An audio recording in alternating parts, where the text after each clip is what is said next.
People must really be asking the question of how this could possibly happen. There have been warnings recently of possible attacks in other parts of Europe, possibly over there, how this could happen at a busy airport when security services are on high alert, Niamh. That's right. We believe that the security forces have been put now back onto the highest alert. We have to remember that a couple of months ago, the Belgian authorities decided to downgrade it one notch to level 3 as opposed to level 4. And of course, some questions will already be being asked about why they felt that that was possible to be done, of course. In the wake of what has happened in the last couple of days with the arrest of Salah Abdeslam, police have indicated that a lot of more work needs to be done. Both the French and Belgian prosecutors have suggested that the network of possible attackers is very wide, is very broad, and that even if police are able to close down a cell based in Belgium or in Paris, then there is always the potential of another being activated to take its place. It's unclear as yet, of course, whether this explosion here, this twin explosion, is directly linked to the ongoing investigation in the wake of the Paris attacks last year. But it is very much on the forefront of people's minds, and considering the large casualty toll that we're hearing, it looks more and more likely that this indeed was a planned attack.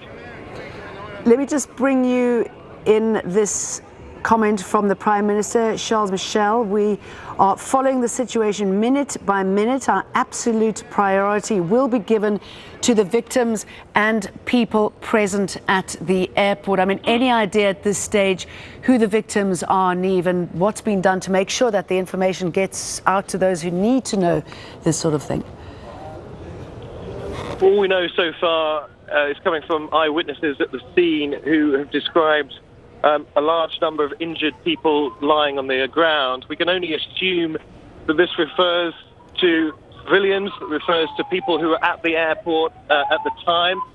Probably hear an ambulance driving past me, a couple of ambulances, suggesting, of course, that there are seriously injured people that need immediate treatment.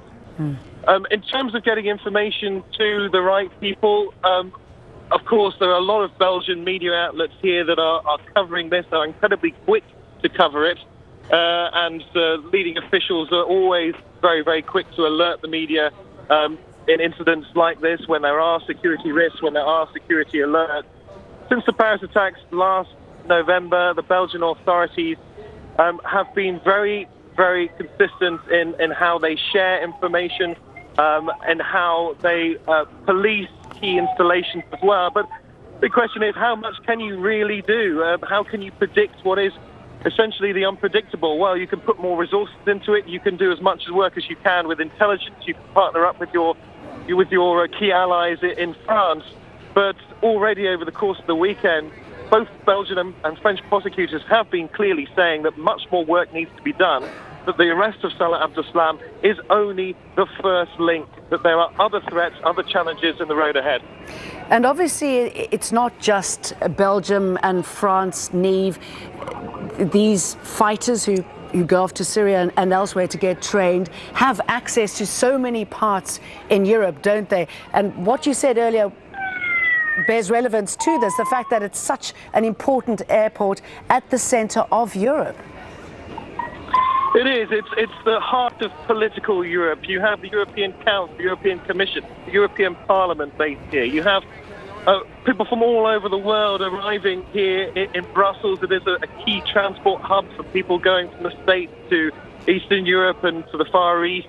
There is a lot of traffic passing through this airport. It is of huge symbolic importance as well, because of its strategic place within Europe. And of course, that has... I'm sorry, we're just being asked to move away from where we're stood at the moment. There's some police racing towards the scene. Right, they have now gone. As I was saying, yes, it's very strong symbolic importance. Brussels as a city, but Zaventem Airport as well, of course. Many people will be asking, well, look, how is it possible that in a major political hub at the heart of Europe, that these kind of incidents can take place, that people can live under fear of attack on a regular basis. It's just hugely worrying, of course, for people here in Brussels, but as you mentioned, further afield as well. Both France and Belgium, of course, share common links in the wake of the Paris attacks, but it goes much, much further than that. It goes to Germany, where the investigation has spread to, as far away as Hungary, where we believe a couple of the suspects linked to the Paris attacks may have driven, bringing supplies, possibly bringing fighters to Western Europe. So a lot of links are being made across Europe, but of course Brussels very much now is at the heart of major developments around this case. Okay, Niamh, I need to bring something to you. We are hearing of another explosion, this time at the Brussels metro station. Now that's close to EU institutions. So another explosion at the Brussels metro station. So it seems, if this is confirmed, if this has indeed happened, that these are coordinated attacks happening around the city. And this is according to the Belgian broadcaster R2BF. So another explosion that will take it to 3 explosions in a matter of hours in Brussels. This time at the Brussels metro station. We don't know if anybody's been hurt there, but I should imagine that it would be busy and right in the heart. Soft target there again as well. Now, an American couple on their way to Liberia from Thailand spoke of their experience at the airport. You just feel like a wave explosion, a wave go through your whole body. And then we just looked at each other. I was like, let's go this way, because it was over there. So it's just this instinct to get away from it. And then we started seeing people running, crying towards us. So I knew we were going in the right direction by moving away from it. So just confirming again that we are hearing of yet another explosion, this time at the Brussels metro station close to EU institutions. This comes as we're seeing a massive lockdown around the airport there after 2 explosions were witnessed. We know at this stage that 1 person has died. We're looking at the latest pictures coming from the airport there, and you can see the smoke plumes rising from the building. Several people have been injured, we are hearing, in the departures lounge. One of the witnesses also said that they heard shots. That hasn't been confirmed. But let me just remind you of what we know so far in the last couple of hours. 2 explosions have ripped through the departure area at Zaventem Airport in Brussels. 1 person has been confirmed dead, several others injured.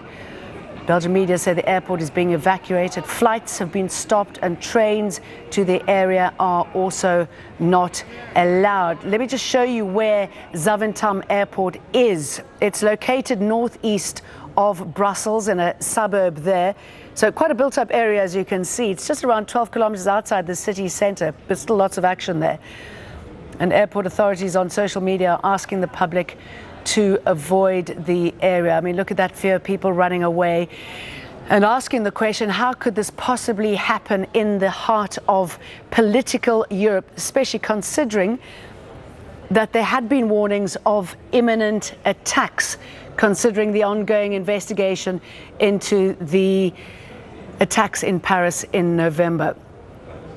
These are live pictures coming from the airport. We're not sure if these are live. Apologies for that. These are possibly the latest pictures coming from the airport.